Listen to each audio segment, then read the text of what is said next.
Big part of the family falling apart was there's just so little trust with each other.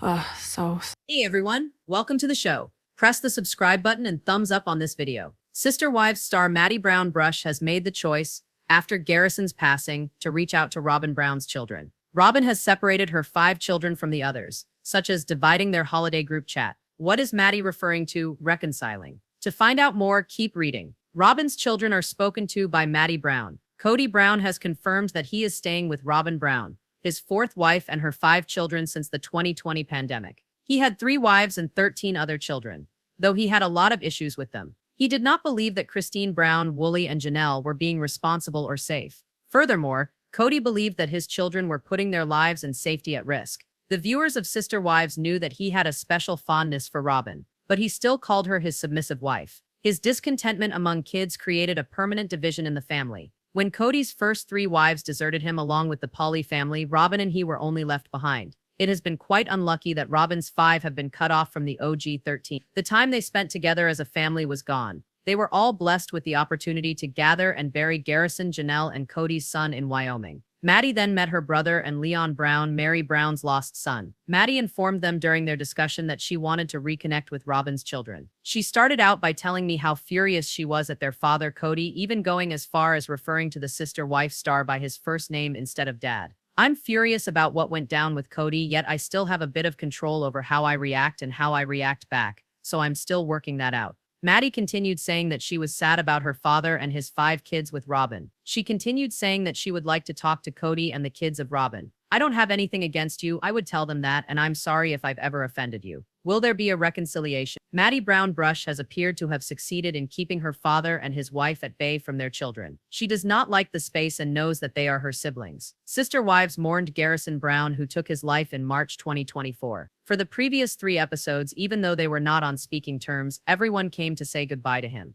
But whereas everyone else was on the other side of mortality, Robyn's children were on her side with Kody. It was great to see numerous children welcome Robyn's 5 as they arrived at the graveyard. Sister Wives viewers believed Robyn was entirely to be blamed for her family being far from the other 3. Other than that, they justified their feelings. They blamed Robyn for all things in their lives, including their phones. Another thing, Robyn made her children feel uninvited. Others, on the other hand, felt Maddie and Leon were trying to utilize TV as a source of bonding with their siblings. What was the symbolic motive Janelle Brown gave Kody grace? In what symbolic manner did Sister Wives actress Janelle Brown honored Kody Brown at Garrison's funeral? Even before Janelle and Kody broke up, their relationship was already very limited. She has already been more merciful to her ex-boyfriend than most folks would ever have been. For more details, keep reading. Sister Wives Janelle Brown is extending grace symbolically to Kody. Sister Wives paid tribute to Garrison Brown, who died in March 2024 in the last 3 episodes. It outlined his experience when they began, what motivated him, and the rest. It also outlined how traumatic it was for his family to hear that he had committed suicide. When preparing for Garrison's burial, Kody Brown wished to take him back to Wyoming. This is where his parents' ranch is located and his mother's and father's final resting place, Janelle Brown. Kody, Robyn, and their 5 children were allowed by Janelle to go on a visit with Garrison to his final resting place. Kody was even able to dig up his son's grave with the help of his brother and brother-in-law.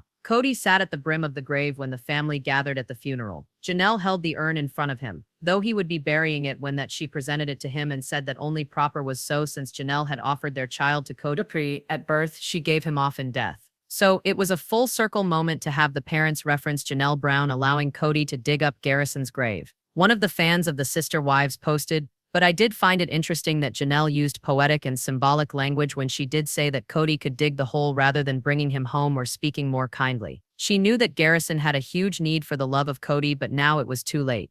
Based on what had been said, Kody was estranged from his son at the time of his passing, which broke hearts. Fans are torn. Janelle Brown's courage amazed many Sister Wives viewers after seeing her give Kody Brown the N. She did, however, confess that she momentarily forgot the problem with Kody. This is how it was going to end for these 2 troubled parents who lost a child. Fans saw the symbolism earned and were very emotionally invested in the motive of Janelle for giving it away. Together they created him, and together they were now giving him back as one. This was not how everyone saw it. Unfortunately, the symbolism shows the real Kody was the one who put this child through the most heartache. Janelle should have buried her child who has always been on his side, broken face. You don't have a daily experience of rejection, shame, and abandonment. If you were never subjected to parental alienation, you paved the way for a ghastly conclusion when you mix all that with ongoing anxiety and unhappiness. Even with Kody's terrible attitude, there were some viewers who pied him. No matter whatever reason, Janelle had to give him the urn. Just as with Janelle, they treated him with kindness because they knew the hurt of losing a loved one, even though the loved one had been a child. The long thought to be burned building of bridge might well be in the rebuilding stages in the quiet aftermath of such profound loss. A lady who came up in a dysfunctional and tightly knit home has embarked on a personal journey to heal the formerly close bonds. She attempts to crack open a door that has been shut for decades with gentle motives and quiet tears. Individuals who know the chaotic family dynamics of the Brown clan are aware of her name, but her role is a sea change. This determined sister is boldly walking toward emotional recovery with grief still lingering in the aftermath of her brother's gruesome death. The family had begun to retreat into grieving years before the recent tragedy began unfolding. In addition to straining immune systems to their breaking points, the global health pandemic that devastated the globe years ago tore the remaining shreds of the fragile strings that held this multicultural household together. A man who at one time had a home with multiple women and numerous children was in the middle of that disintegration. His attention more and more became singular, and he kept on putting most of his time, energy, and mind in one house, one woman, and her kids. Suddenly there were people who had known brothers and sisters, dinner time with someone other than him, a living room full of laughter and holidays full of parties divided by unseen walls. She kept her house close, and her name was equated with fidelity and devotion to the man of the house. She stayed true to her position on her husband's strict rules, even while everyone else was questioning the rules, complaining, and making up their own minds. Though there were enough who resented this closeness, some interpreted it as a sign of breakage. Her children, who were once busy members of the extended family, disappeared. None replied to messages. Once full of holiday planning and gossip, group activity was subdued. No invitations were issued, or if they were rejected. But for at least one of her daughters who had moved off to make a life of her own, the family tie never left her heart. She held dear the memory of her childhood and her many siblings in her heart as a mother herself, now caring for children of her own. A gap too big to overlook was left by the recent passing of her brother, a tough, clever man whose life had been abbreviated by far too early. The subsequent sorrow eradicated long-standing rage and revealed plain truth. She did miss her family, one and all. No avoiding the eye image of the emotional chasm when mourners gathered under a gloomy sky in a quiet resting ground hidden among the immense Wyoming steppes. Those who had chosen to set out alone and leave behind the family patriarch on one side. Those who hung around him due to their direct day-by-day contact and fidelity on the other side. But a few reluctant hellos had passed between these former tight brothers. When the coffin descended and the wind ruffled the leaves of the tree, something new was ignited by a conversation beyond the ceremonial distance following the ceremony. One brother who had not been seen much in public recently spoke openly with the sister who had flown the coop to build her own. Their dialogue was a burst of hope, duty, and longing, and not shallow, superficial condolences. She expressed her anguish through tears and words. Not just from the latest loss, but from years of silence, years of questioning, and years of wondering if the family that she knew still existed behind all the shattered layers. It wasn't a TV speech prepared, but she had a need that even shocked her to sit down with her father's other children, the ones she hadn't even spoken to in a very long time, and just say, "I bear no resentment. If I hurt you knowingly or unknowingly, please forgive me." It was a call from a healing place. She distinguished in her heart. Even though she has a difficult relationship with her dad, which is built of love and various ideals, although they lived in a house she never really understood, his kids were still her siblings. Even though they had been separated by time, distance, and grown-up issues, love had endured. Even though it was brief, the moment held promise. Her determination may have been dulled by loss, or perhaps motherhood had hardened her to the value of second chances and unshakable love. Whatever, she didn't think in terms of denying herself a role as a sibling because of adult failure. The why of emotional barriers around a certain household has been a topic for much speculation among viewers of the family reality show.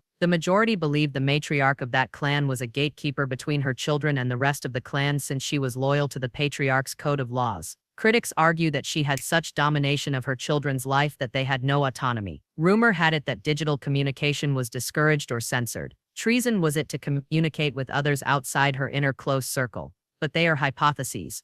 A conclusion drawn on internet messages and behavior on television. Pain on all sides is undeniable. Maybe the mother of the distant household acted in love, fear, or in simple belief that she was protecting her children. Once part of her family, individuals who were not part of her clan now symbolized conflict rather than belonging. But something changed at a cemetery in the heart of the country with red-rimmed eyes and quivering voices. Not very much, perhaps just enough. Perhaps. A nod, a hug, a wave. Things previously thought impossible. Without reaching for perfection, the woman is now working to reconnect. She knows that not all of her siblings will respond. Not every interaction would be easy. Rebuilding all memories isn't an option. But she is choosing courage over convenience when it might be more convenient to remain silent. Reach out, establishing harmony where there had been discord. Issuing apologies isn't the sole intent of her trip. The intent is to learn anew what it means to belong in a tribe.